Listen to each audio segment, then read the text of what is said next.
Okay, I would like to review some of the mistakes that have been made on these first couple of assignments for our Comp 2 class. I'm just going to go through either assignment 1 or 2 that we've worked with and point out to you some of the errors that your fellow classmates have been making. So this is from week 1 where we had to write a brief paragraph and use a couple sources as reference material within the paragraphs. So let's take this from the top and see some of the errors that might be made. This says, I'm assuming that we're talking about chapter 1 assignment. It is maybe just called chapter, but basically if you remember, if you take insert and you do page number, top of the page, and you select the one over to the right, you just have to hit your space bar once and work the title of your essay. So let's say that this essay is called Cyber Jobs, space. Then that will continue on both of the pages. So you're always putting the title and the page number, and it is just using insert, page number, top of the page, and the one to the right, and making sure that you put the title as well. Do this on every one of your assignments just to maintain that habit. Then your heading is the first lines of the paper, which means the only thing that continues from page to page is that title and that page number. And it's just your name, my name, class name, and the date. You can put the assignment there, but I would, because the book has that as an example, that's fine, but I would just, your name, my name, class name, date is the best way, easiest way. So then you have the title of the assignment. If it's an essay, it has that title, or you could put, if it is a chapter questions or something here. This is centered, and again, all the font is the same size. It is the same font, including what's up here. Everything matches, okay? And nothing's bolded or bigger in any way. You have paragraphs. Make sure that you hit tab for your paragraphs. If this is, one sentence isn't a paragraph, but I'd hit tab to make that indented. It doesn't seem like these are indented enough, but the tab is just the 5 spaces. Okay, so I don't know what's going on here with this. Don't know. Looks like it might be authors for a reference or something. When you do cite sources, you're putting them in red to signal that you need one of these parentheses, or you need to somehow handle putting this same information within the body of the paragraph. As you can see in some of the examples that are given in the syllabus. This one's okay. When you have a title, it is with the quotation marks around it, however. Okay. Some of this stuff I won't notice that much, but technically, as far as my memory serves, the comma goes within that. But that's if it's a title. If it's an author's name, like if this was Jones that wrote this article, then that would simply be there with the comma. Okay? And the period is always outside. The period is not here. It is always on the outside of the parentheses. Okay? So I'm assuming this is a paraphrase. Paraphrase, remember, you're putting it in your own words and really way in your own words, not just changing a couple things. And we'll work more on that as time goes on in the class. This assignment required 2 of these citations. So this person has put kind of a list here or something and has made an attempt at that. I would prefer that it would be within the body, within sentences instead of a list.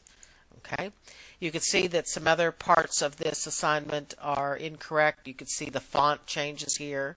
What that tells me is probably this was actually copy and pasted. And then if it's copy and pasted, it must be in quotations. The quotation marks indicate that it is word for word. It is totally copy pasted. Okay? If it's not word for word, it's paraphrased. Totally your words after looking at theirs. And then there's no need for the quotation marks. APA says that only up to 20% of your documents should be word for word. So that means really for the rest of the class, you should be paraphrasing. If you never quote in this class, I'm happy. If you paraphrase everything, that would be great. Okay. So let's look at the reference page. One of the things with the reference page is that it's got to be the last page. What I do in research is I always make the reference page first. When I look at the article and decide I want to keep the article, I plop the reference material information down. Then I know from looking at it, because usually it's this first thing, which is the author's name or the title that I'm going to be using above. So here's Kerner. So if I look back on the source, if this is the Kerner article, then it should have been Kerner. Go with the author's name as your first choice. Second thing is if the author does not appear, then go to the title. But if there's an author's name, that needs to be in the source. So let's say this was a direct quote from Kerner. Then we would put that information. So that was 2013. Then this is how this should be. If this was a direct quote from the Kerner source, because we have an author's name. Okay. Now, first on the reference page, I've been saying opposing viewpoints in the virtual library is the best way because it makes the reference page entry for you. I'm not sure that this has come from virtual library. When you move away from virtual library opposing viewpoints or virtual library ProQuest or Academic Search or some of those other databases which are more difficult than opposing viewpoints, the citation is made for you and it should be able to be just copy pasted and formatted properly. When you get out to websites, even though these are .gov websites, you can see that this person only plopped in the URL. This is not a reference page entry. These are URLs. Those are not reference page entries. When you ever go out of virtual library opposing viewpoints, which I don't want you to do, only the rarest circumstance this semester should you do that.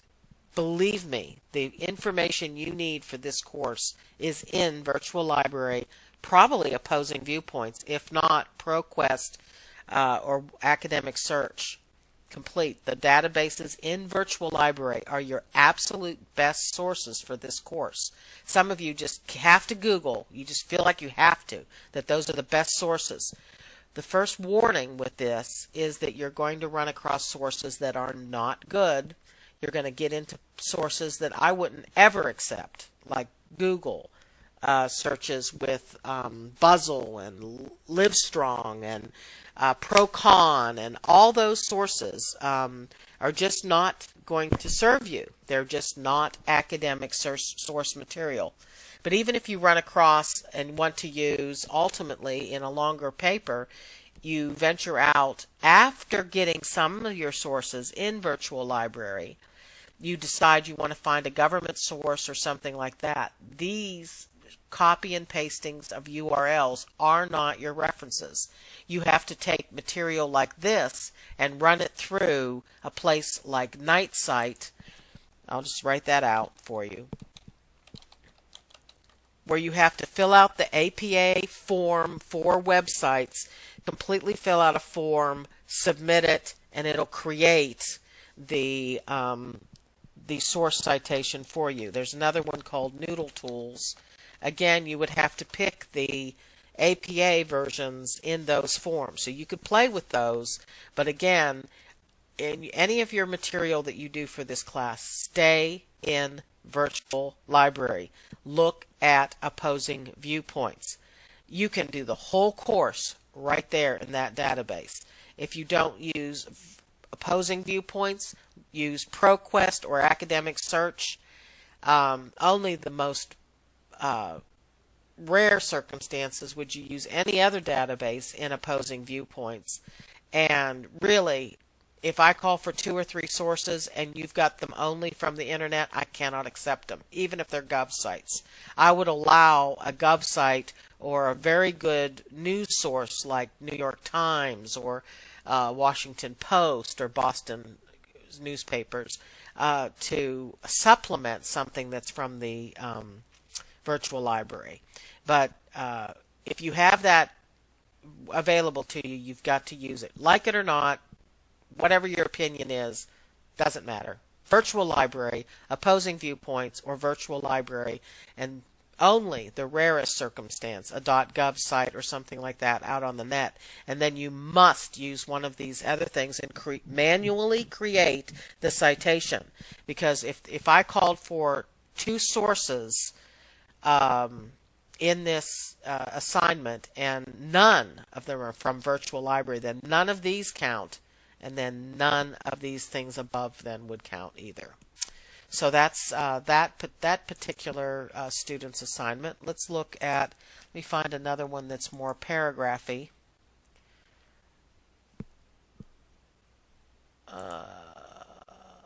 Might not, let me see here. Let's look at this one. Okay, so this person's inserted the page number with the title here. Again, if it's an essay, it's going to have more of a creative title. A shortened version of it is fine. We can see that it's carrying over with the page numbers. The heading's good. Technically, if you want to get technical, it should be spelled out. Notice that I'm putting the date first. This is absolutely the way APA says it. So if you want to be perfect, this is the way to do it. So then we have every font is the same. That's all good. This could be changed to 12 point. And we have indenting correctly. We have it all double spaced. That's all great. So then we get to what was taken from the source. Notice I have some information in red, so that must be taken from the source. Again, I'm assuming, since there's no quotation marks around this, that this is paraphrased. Okay? But as you may already see, there's no citation. Nothing in parentheses tells me where this came from. I look at the references. I have 2 references on the reference page. Where did this come from? Was it Christian doctrine or was it capital punishment? We don't know. Let's, for the sake of assumption, assume that it was from Christian doctrine. So then I can abbreviate that title. That's fine with the APA. And it came from 2013. And then I could put the period. And I'm assuming this is not word for word copied, that this is actually paraphrased. As I read it, I'm thinking it was copied. And again, you cannot plop something in word for word without putting these quotation marks around it. And again, APA says maybe only 10 to 20% of all of the APA work you do should be direct quote. So that means this really shouldn't be direct quoted, that the person needs to rewrite this in their own words completely and then cite it properly. I think I missed an R in there. Okay. So that making the reference entry first is great, and then pull it up into where you're actually paraphrasing the information. Of course, this is spelled wrong. And it should be centered. Okay. And there's just the double space after. Other than that, these citations look good. They're indented properly. Remember, if you copy and paste them in and they're not indented, they're all on this one margin line, then you simply take them, copy them using this button, which is the line and paragraph spacing button. It's on a double space, line spacing options. It should show hanging. You select this if it doesn't, and then OK it, and then that's what makes this indent. So this was at least good use of sources from opposing viewpoints. See, I know they're from opposing viewpoints because that's part of the citation. Neither one of these have authors. You can see the article does not have an author. It's coming from a book or something that has editors. Just take what's first here. If this title is first from the way the citation is made, then just take the title. And that's what goes up in the citation. So this particular assignment needed 2 citations, and these needed to be paraphrased. So that's the main problems with this particular person's assignment. Okay, so let's look at some others. Okay, so that one we worked at. Let's get rid of this one.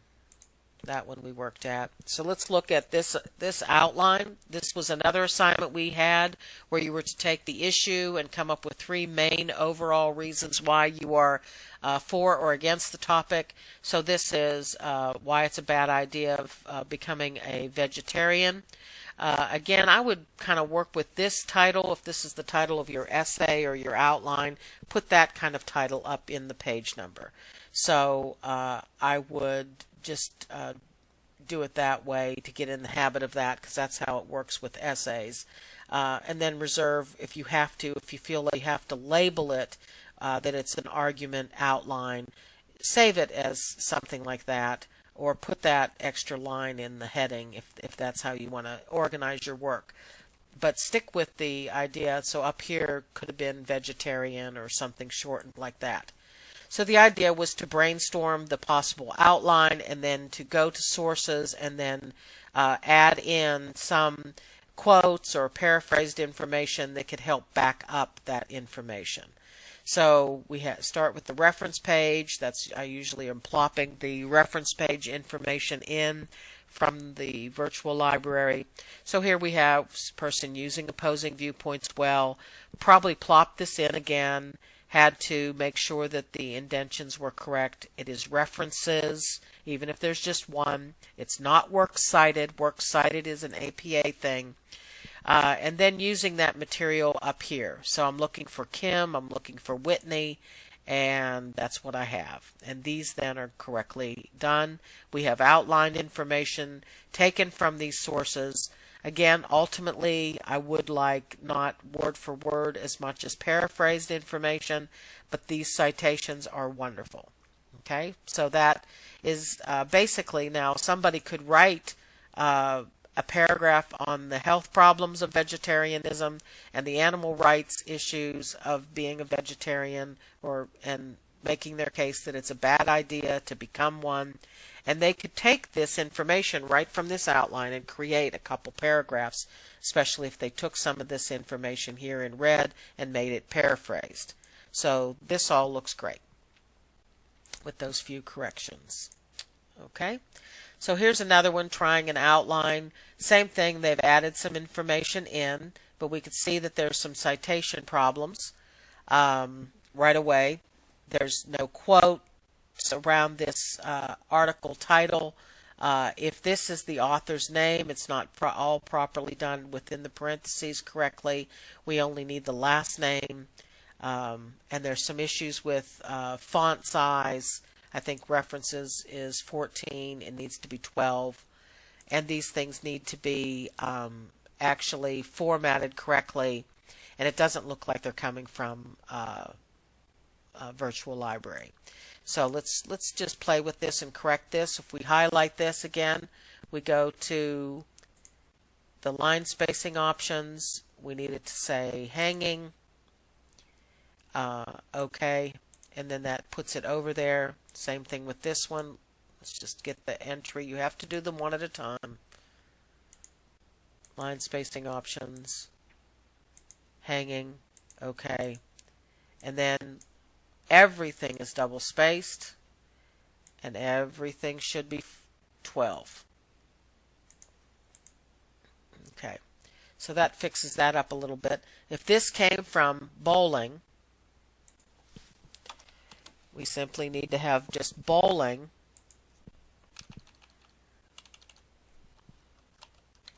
Then that would make it perfect. If this is from the second one, that's great that they shortened it, but we also need to have the quotation around the title of the article. So then that would create it.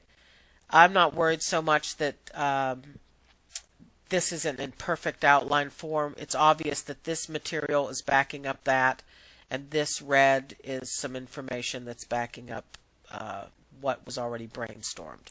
So then that fixes that one pretty good. Okay. Let's see. This is back to a paragraph. The first thing I see is the page insert. Literally, we just need the most boring top of the page. It's usually number 3. So don't go down to these things with accent bars. You have all kinds of fancy ways that these things could look. APA just says all it needs is just the most boring page number insert. So we should just be able to put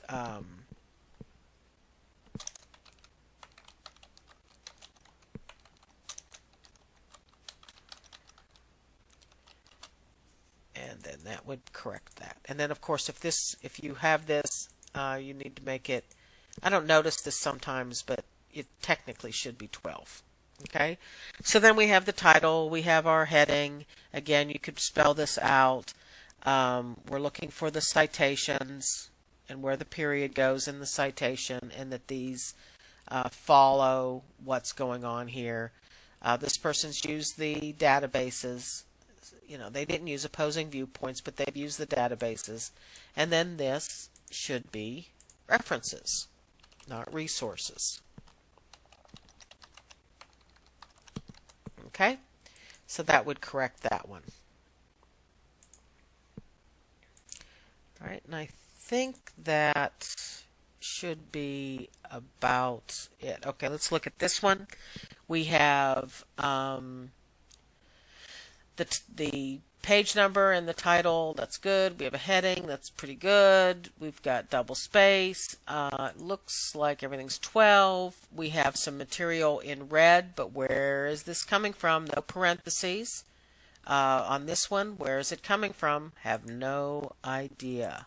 Okay, so is it Pinola that this was taken from? Is it the Shema? Who knows? So if it's paraphrased, again, we need to make sure that we have where it came from. If it's Pinola, we needed to have it. Okay, so we need to do the same thing up here with this. And then these are references. They're just double spaced, and they are not properly indented. So then we make sure that they are hanging. So that puts it the other way. See, it's the second and third lines that are indented. It's the opposite of a paragraph. So it's not the first line. It's the hanging. Okay, so then these are correct. All right. So that should be enough then for you to go over and see if you're making those same kinds of mistakes. These principles follow us through the rest of the semester.